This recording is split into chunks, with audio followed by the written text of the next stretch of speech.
Hi everyone, welcome to Iggy's Toy Parade and Soldier Review. This is your host Iggy. Welcome back. And today I'm going to be speaking about Roco Minitanks. You see here my complete Roco Minitank collection. I don't have any others in storage. Compared to some guys out there, this is a very small collection. They had these other guys, I was watching their videos, they had thousands of them. I'm like, oh my God. At any rate, I collected these when I was a little boy. And I think the most I ever had before I stopped collecting them was, I think, 13 vehicles. And when I was 14, I gave them to a neighbor because we were moving, and I thought, well, I'm 14 now. I probably should get rid of these because girls might make fun of me that I have them. And so I gave them away, a decision that as an adult I've regretted because the girls in junior high didn't like me and I didn't have my tanks anymore. So for me, it was a lose-lose situation. But anyway, these I've been buying. I started buying them again in, I think, 1988. And I bought quite a number of them in a hobby store in Thousand Oaks. I think it was called Marty's Hobbies. And I would go in there occasionally and pick up two or three vehicles at that time. And then later on, I bought a whole bunch on eBay, which are these here. And these are actually older models. Roco Minitanks started in 1960 by Heinz Rösler.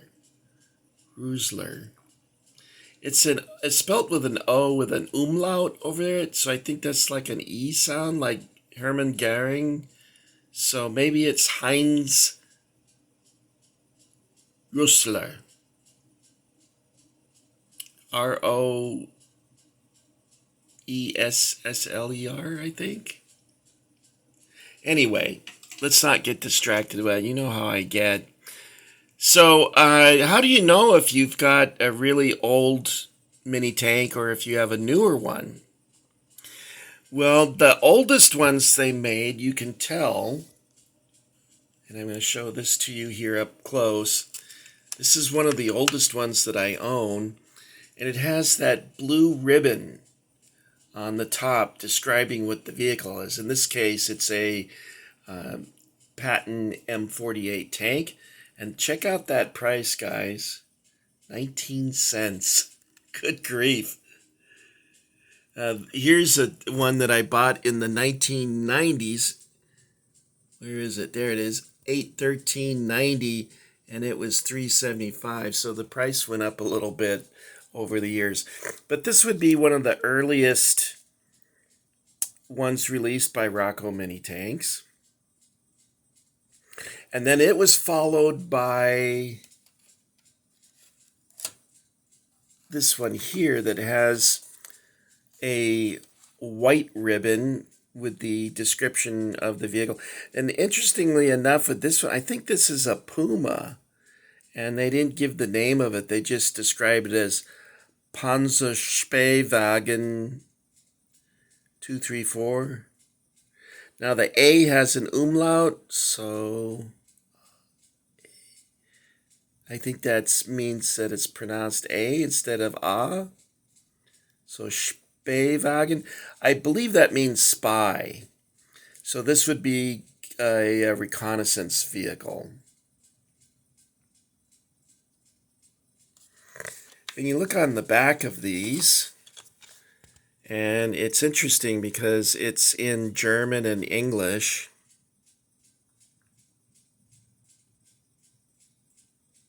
Here's the German side giving specs about the vehicle.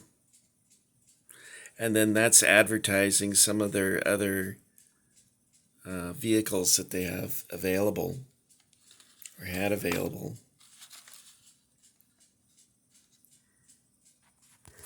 Then after the white ribbon, they switched it to these types of packages, as you can see here. And what is this one? Oh, an M60A1. That's what I drove when I was in the Army. The one thing missing is they don't have the rack on the back where we used to throw all our junk. Anyway, that's the final packaging before they divested themselves of the Roco mini tank line. It's interesting that Roco started in 1960 with these HO scale armored vehicles and tanks and whatnot, and soft vehicles. Like, for instance, here's a 5-ton American truck. Can you guys see it? Let me see if I can move the light a little bit for you. Can you see that? Too much reflection, isn't there? There's a 5-ton American truck. And I think I have an Opel Blitz up here somewhere. Well, here it is. Here's a German truck. And the Americans, the most common truck they used was a 2.5. And I think the German version is like 3 tons, or possibly 4. So it was similar somewhat to the 2.5 and smaller than the 5-ton.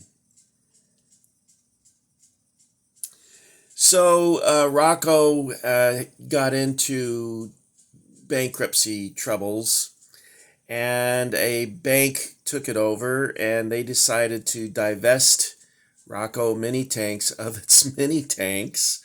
So that all the molds and everything were transferred to a German car model company, and they were called Herpa.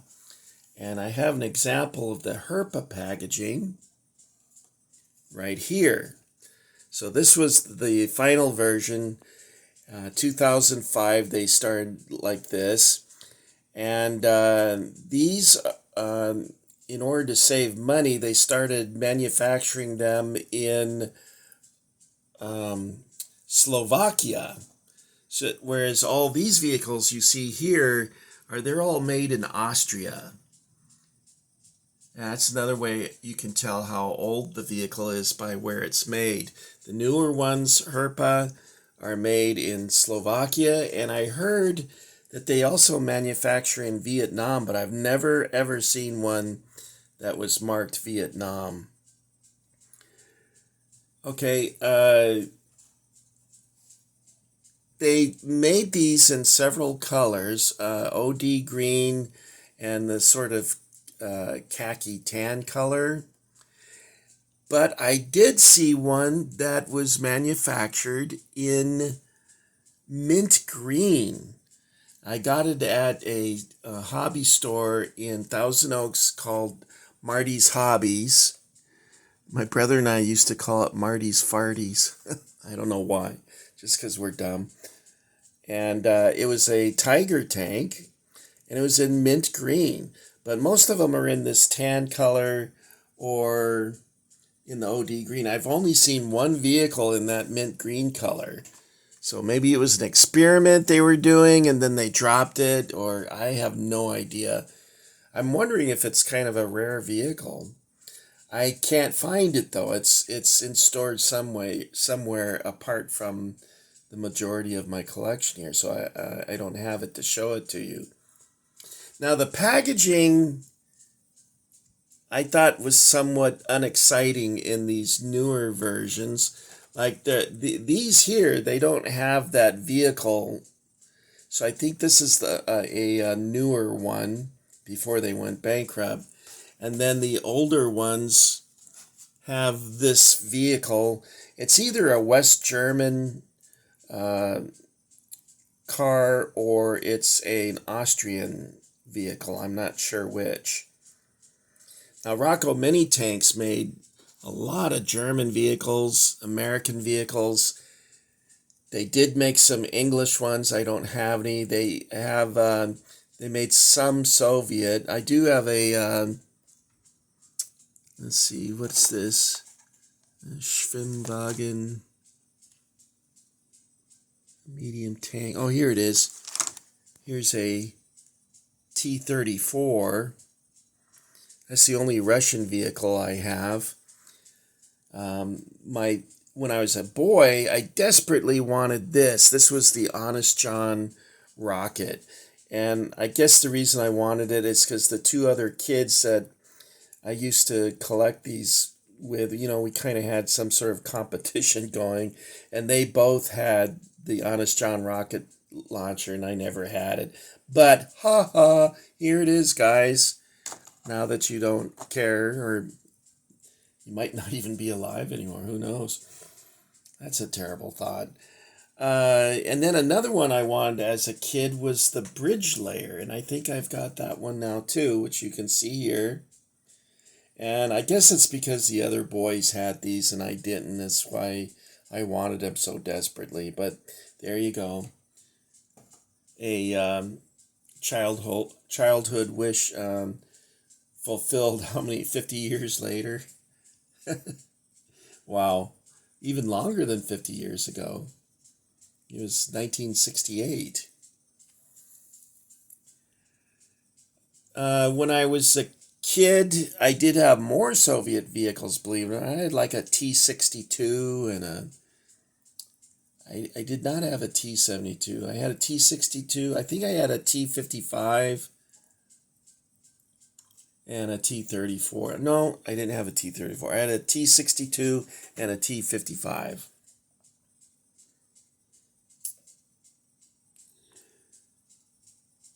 So I want to try and show you some of these, and then I'll sign off. Like I said, this is mostly German vehicles. This is a short-barreled Panzer IV, and I think I have a short-barreled Panzer III in here somewhere. Is this it here? No, that's a German Leopard. I got to sit inside one of these Leopard ones, not the Leopard 2, but the earlier version. And it was very crowded in there. I was surprised how tight it was. Kind of reminded me of being in a submarine for some reason. But it was cool. It was kind of exciting to be able to sit. Oh, wait, is this it? Wait, what is this? Oh, this is a short-barreled Sturmgeschütz. You don't see many of those. They're usually the long-barreled variety.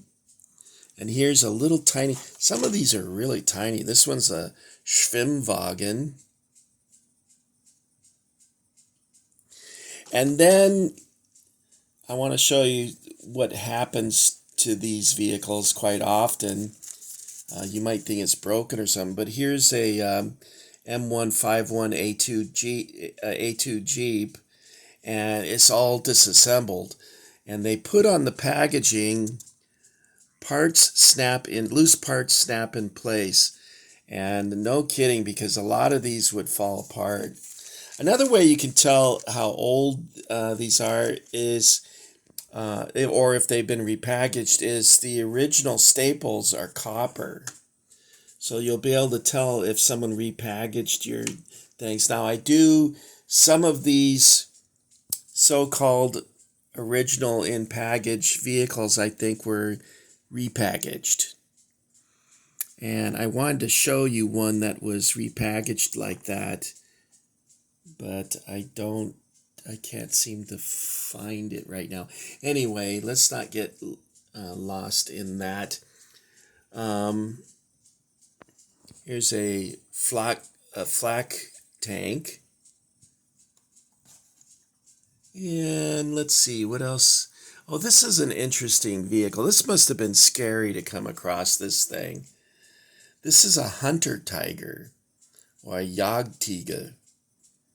And you can see that the superstructure is one piece. It doesn't have a movable turret or a turret ring. It just sits on top of the Tiger tank like that.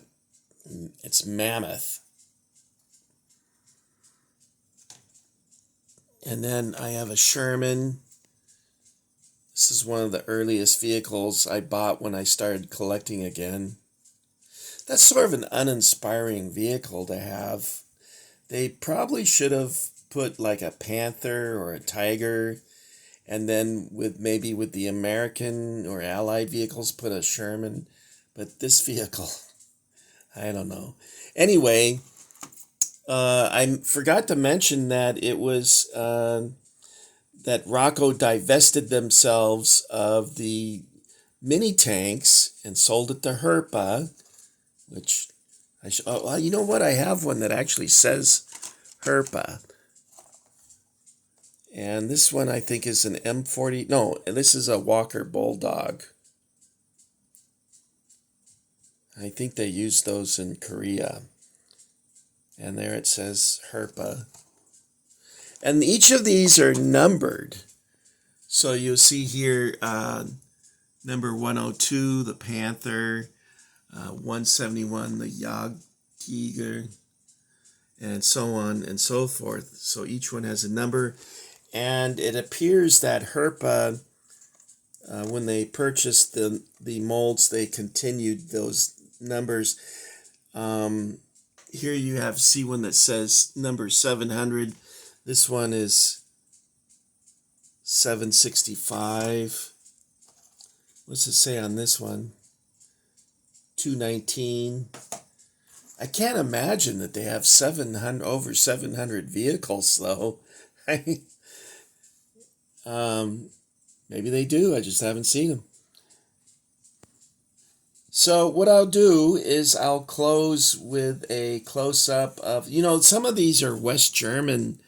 Like the Leopard, there's also a tank destroyer here. This is also a West German tank destroyer, kind of similar to a Hetzer.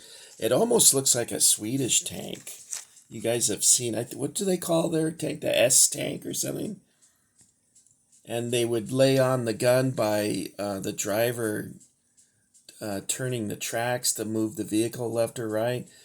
I don't think that's a very efficient way of gunnery, but it did have a very, very low profile. Now this one here is an M48, but I have another M48 that's actually bigger, so they must have thought that maybe they got the scale wrong or something on this one, because they remade it, and it's that's another Leopard. I didn't know I had two Leopards.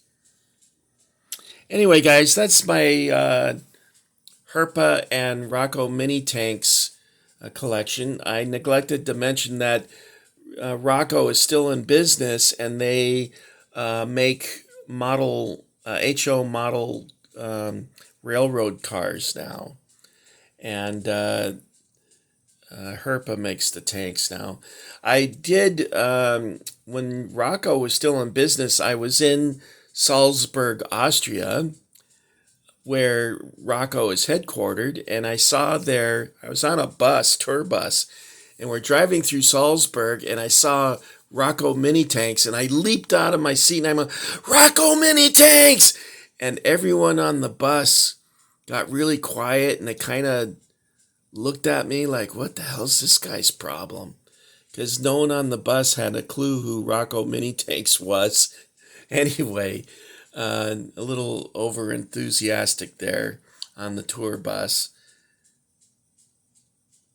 So that's it for Roco Minitanks, guys. Thanks for coming along. Thank you for getting Iggy with it. For those of you that have joined the Iggy Army, I want to thank you for enlisting. I look forward to hearing from you in the comments section. I try to respond to your comments. So take care of each other. Happy trails, and I'll see you back at the ranch.